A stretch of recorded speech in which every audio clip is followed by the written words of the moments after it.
চারটা জিনিস দেখে মেয়েকে বিবাহ করবেন। মেয়ের চারটা জিনিস দেখে মেয়েকে বিবাহ করবেন। ও আমার যুবক ভাইয়েরা, যারা বিবাহ করবেন চারটা জিনিস দেখে মেয়েকে বিবাহ করবেন। লাস্টে এমন একটা জিনিস বলবো, যেই জিনিসটা যদি আপনি দেখে বিবাহ করেন, কোনো সংসার কখনো ভাঙবে না। আমাদের সংসার ভেঙে যায় এই চারটা জিনিসের মধ্যে একটা জিনিস, লাস্টের একটা জিনিস যদি দেখেন আর এইটা দেখে যদি বিবাহ করেন, কোনো সংসার কখনো ভাঙবে না। এই চারটা জিনিস কি? আল্লাহর নবী বিশ্বনবী মুহাম্মদুর রাসূলুল্লাহ সাল্লাল্লাহু আলাইহি ওয়াসাল্লাম বলতেছেন, বুখারীর বর্ণনায় হাদিস এসেছে, আল্লাহর নবী বলতেছেন, তুনকিহুল মারআতু লিআরবাইন লিমালিহা ওয়া লিহাসাবিহা ওয়া লিজামালিহা ওয়া লিদীনিহা। আল্লাহর নবী বলতেছেন, তুনকিহুল মারআতু লিআরবাইন, চারটা জিনিস দেখে মেয়েকে বিবাহ করো। ও আমার ভাইয়েরা, যারা বিবাহ করবেন, যুবক ভাইয়েরা, চারটা জিনিস দেখে মেয়েকে বিবাহ করবেন। এক নম্বর জিনিসটা হলো কি?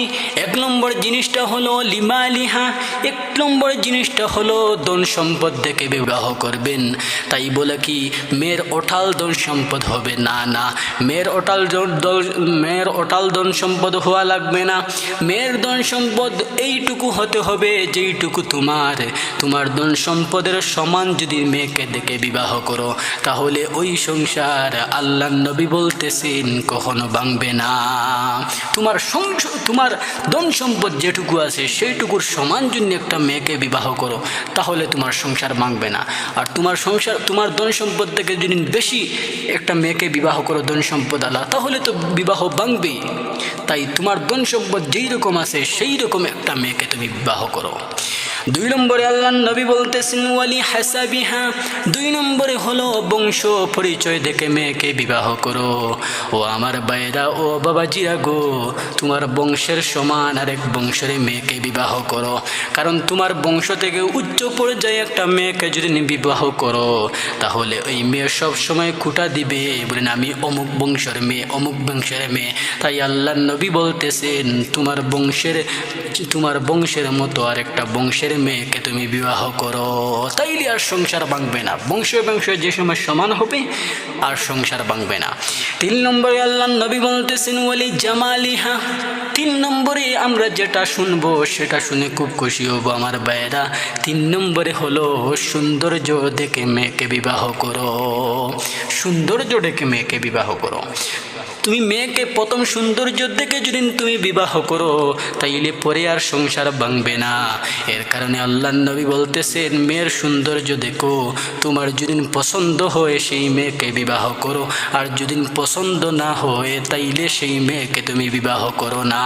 আমাদের তো দেখার প্রশ্নই আসে না, আমাদের মা বাবা দেখে ফেলেন, ঠিক আছে, মা বাবা দেখবেন, কিন্তু সন্তান যে বিবাহ করবে সে তো একবার দেখা জরুরি। সে না দেখলে সে বিবাহ করবে, তাহলে সে দেখতেছে না। মা বাবা বলতেছে হ্যাঁ আমরা দেখবো, আমরা আমাদের সন্তান, কিন্তু সেই রকম না আমার ভাইয়েরা। যে ছেলে বিবাহ করবে সে দেখা হলো জরুরি, তাই তাকে দেখাবেন। চার নম্বরে আল্লাহর নবী বলতেছেন ওয়ালিদিনিহা, চার নম্বরে হলো দিনদার মেয়ে দেখে বিবাহ করো আমার ভাইয়েরা। যেই মেয়ে দিনদার হবে সেই মেয়েকে দেখে বিবাহ করো।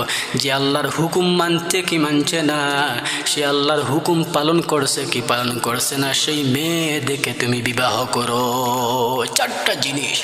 এক নম্বরে হলো কি লিমালিহা, এক নম্বরে ধন সম্পদ দেখে, দুই নম্বরে ওয়ালি হাসাবিহা, দুই নম্বর বংশ পরিচয় দেখে, তিন নম্বরে সৌন্দর্য দেখে, আর চার নম্বরে হলো তুমি দিনদার মেয়ে দেখে বিবাহ করো।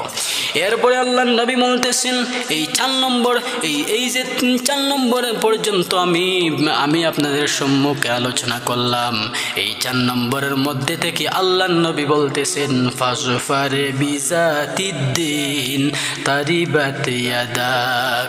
আল্লাহর নবী বলতেছেন তুমি দিনদার মেয়ের উপর তুমি প্রাধান্য দাও। এই 4 নম্বরের মধ্যে থাকি তুমি 3টা পাও নাই, একটা পেয়েছো, তুমি ধন সম্পদ পেয়েছো, বিবাহ তুমি করো না, তুমি সৌন্দর্য পেয়েছে, তুমি বিবাহ করো না, তুমি বংশ পরিচয় পেয়েছো, তুমি বিবাহ করো না। এই হয়তো এই 4 নম্বর, পুরা 4 নম্বরটা হতে হবে, পুরা 1 2 থেকে 4 নম্বর পর্যন্ত হবে। কিন্তু একটা যদি রাখতে হয় তাহলে একটা মেয়ে কোনো কিছু নাই, বংশের পরিচয় নাই, এই মেয়ের কোনো কিছু নাই, ধন সম্পদ নাই, এই মেয়ের সৌন্দর্য নাই, কিন্তু এই মেয়ের কি আছে? এই মেয়ের দিনদারি আছে, আমল আছে, আল্লাহর হুকুম মানতেছে, সেই মেয়েকে দেখে বিবাহ করো। আল্লাহ নবী বলতেছেন ফাজফার বিজাতিদ দিন, তুমি দিনদার মেয়ের উপর প্রাধান্য দাও, তারি বাতিয়া দেখা, নাইলে তোমার হাত দুলে মিশে যাবে।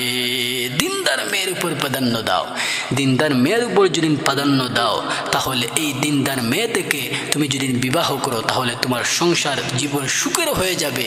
এর কারণে আল্লাহ নবী বলতেছেন 4টা জিনিস থেকে বিবাহ করো। এই 4টা জিনিস পাইলা, না হলে দিনদার মেয়ে যদি পাও তাহলে এই দিনদার মেয়ে দেখে যদি তুমি বিবাহ করো তাহলে তোমার সংসার জীবন সুখের জীবন হবে। আল্লাহ রাব্বুল আলামিন আমাদের সংসার জীবন সুখের বানান। আল্লাহুম্মা আমিন।